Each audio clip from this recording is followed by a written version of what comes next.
আসসালামু আলাইকুম। আবহাওয়ার আপডেট নিয়ে আপনাদের সামনে আবারও হাজির হয়েছি। মনোযোগ দিয়ে ভিডিওটি শুনবেন এবং কোন জায়গা থেকে ভিডিওটি দেখছেন সেটি কমেন্ট করে জানান এবং পরবর্তী আপডেটের জন্য আমাদের ফলো করে সাথে থাকুন। চট্টগ্রাম বিভাগের দক্ষিণ দিকের জেলাগুলো যেমন চট্টগ্রাম, কক্সবাজার, রাঙ্গামাটি, খাগড়াছড়ি, বান্দরবান ও এর আশেপাশের কিছু এলাকা সহ সাতক্ষীরা, খুলনা, বাগেরহাট, বরগুনা, পটুয়াখালী, বরিশাল, ভোলা, নোয়াখালী, ফেনী ও এর আশেপাশের কিছু জেলায় বৃষ্টিপাতের প্রবণতা আরও বাড়তে পারে।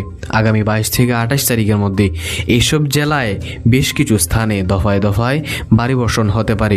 পাশাপাশি মাঝে মাঝে অতি ভারী বর্ষণের সম্ভাবনা আছে। অতি ভারী বর্ষণের ফলে পাহাড়ি এলাকায় পাহাড় ধসের প্রবল ঝুঁকি রয়েছে ওই সময়ের মধ্যে। এছাড়া বলা আছে আজকে সন্ধ্যা 6টা থেকে পরবর্তী 72 থেকে 96 ঘন্টার মধ্যে দেশের 64 জেলাতেই দফায় দফায় মাঝারি থেকে ভারী বৃষ্টি হতে পারে।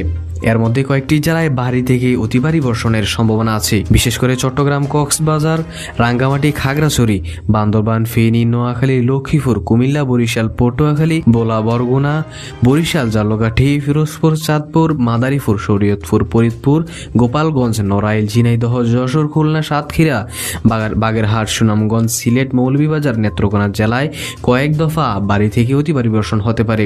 এতে এসব জেলার নিচু এলাকায় সাময়িক জলাবদ্ধতা ও পাহাড়ি ঢল ও জোয়ারে নদী পানি বৃদ্ধি পেয়ে নদীর তীরবর্তী নিচু এলাকা প্লাবিত হতে পারে।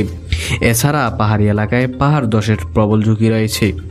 এছাড়া একই সময়ের মধ্যে দেশের বাকি জেলাগুলোতেও কয়েক দফা মাঝারি থেকে ভারী বৃষ্টি হতে পারে। এর মধ্যে অল্প কিছু স্থানে সাময়িক অতি ভারী বর্ষণও হতে পারে। এছাড়া বাংলাদেশ আবহাওয়া অধিদপ্তরের আপডেট মতে মঙ্গলবার সন্ধ্যা 6টা থেকে পরবর্তী 24 ঘন্টার পূর্বাভাসে বলা হয়েছে বরিশাল ও চট্টগ্রাম বিভাগের অধিকাংশ জায়গা এবং রাজশাহী, রংপুর, ঢাকা, ময়মনসিংহ, খুলনা ও সিলেট বিভাগের অনেক জায়গায় অস্থায়ীভাবে দমকা হাওয়া সহ হালকা থেকে মাঝারি ধরনের ভারী বৃষ্টি বা বজ্র সহ বৃষ্টিপাত হতে পারে। সেই সাথে বরিশাল ও চট্টগ্রাম বিভাগের কোথাও কোথাও মাঝারি ধরনের ভারী থেকে অতি ভারী বর্ষণ হতে পারে।